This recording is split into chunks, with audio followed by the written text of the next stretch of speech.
nawasak. Ang mabuting balita ng Panginoon.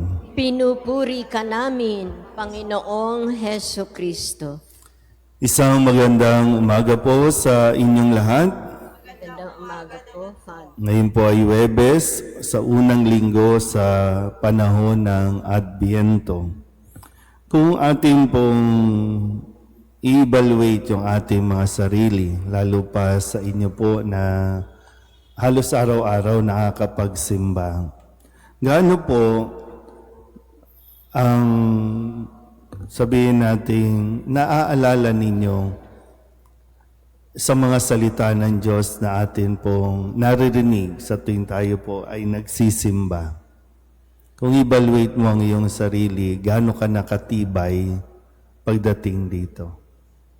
Kasi inaasahan sa atin na sa pagdalo sa misa, hindi lang tayo sa mga nagsiserve, hindi lang pupunta para mag-serve, para i-fulfill yung schedule nila sa pagsiserve. Kaya nga lahat tayo dito, mula sa pari hanggang sa mga nagsisimba lang, na ordinaryong nagsisimba, ang pinakamahalaga ay yung may naririnig tayo at inuunawa natin yung napapakinggan natin. Kasi sabi nga ni Kristo, hindi lahat ng tumatawag ng Panginoon, Panginoon, makakarating sa langit. So, ang pundasyon ng ating pananampalataya nasa salita ng Diyos.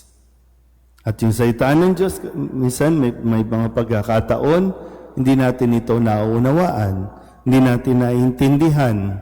Pero sa tulong at grasya pa rin ng Diyos, nagiging malinaw, unti-unti, lalo na sa mga panahon na kailangan natin ng kakapitan. So, inaasahan sa atin na tayo din mismo, nag-e-effort tayo. Gumagawa din tayo ng, kumbaga, iba pang paraan para mas lumawak ang ating pangunawa. So, yung pagiging matalino, yung pagiging handa. Kasi may mga pagkakataon na kung sino pa yung mga taong simbahan, yun yung may hina ang loob. Yun yung pag may mga pagsubok, yung may mga problemang dumarating, napakabilis bumigay. Napakabilis panghinaan. Pero araw-araw naman nagsisimba. Kasi nga, baka yung pag-unawa natin, naasahan natin na dahil araw-araw tayo nagsisimba, dapat walang problema. Dapat wala kang sakit. Dapat walang mga pangit na pangyayari sa buhay mo. Kaya ito yung pinapaliwanag ni Jesus. Kinukumpara niya ng isang taong nakikinig at nagsasagawa ay isang matalino. Samantalang yung isa ay naging mahina dahil hindi nakinig at hindi nagsabuhay.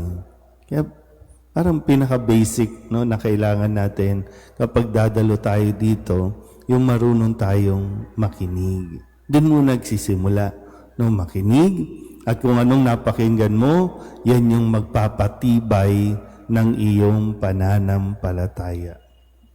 At sa mga pagkakataon na mayroon kang hindi maunawaan na pangyayari sa buhay mo, uhugot ka sa mga salita ni Kristo.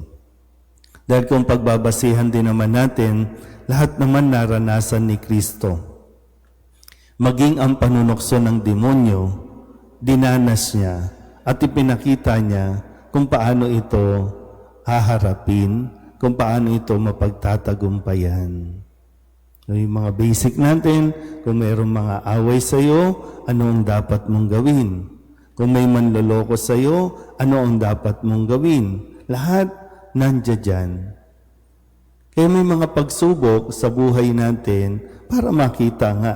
Para bang pag nag-aaral ka, at the end of school year o semester, titingnan kung may natutunan ka ba. Kaya may mga exams, may mga pagsubok. Naintindihan po ba? Okay, tandaan mabuti, no? Sinisikap natin, una, no, kaming mga nagbabasa dito, kaming mga nagpapahayag, tiyakin na malinaw at naririnig ang salita ng Diyos.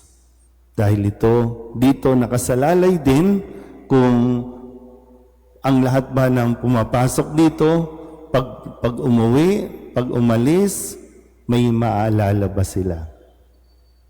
So, makikita din naman po sa atin yung epekto na yan sa mga pakikitungo natin sa isa't isa.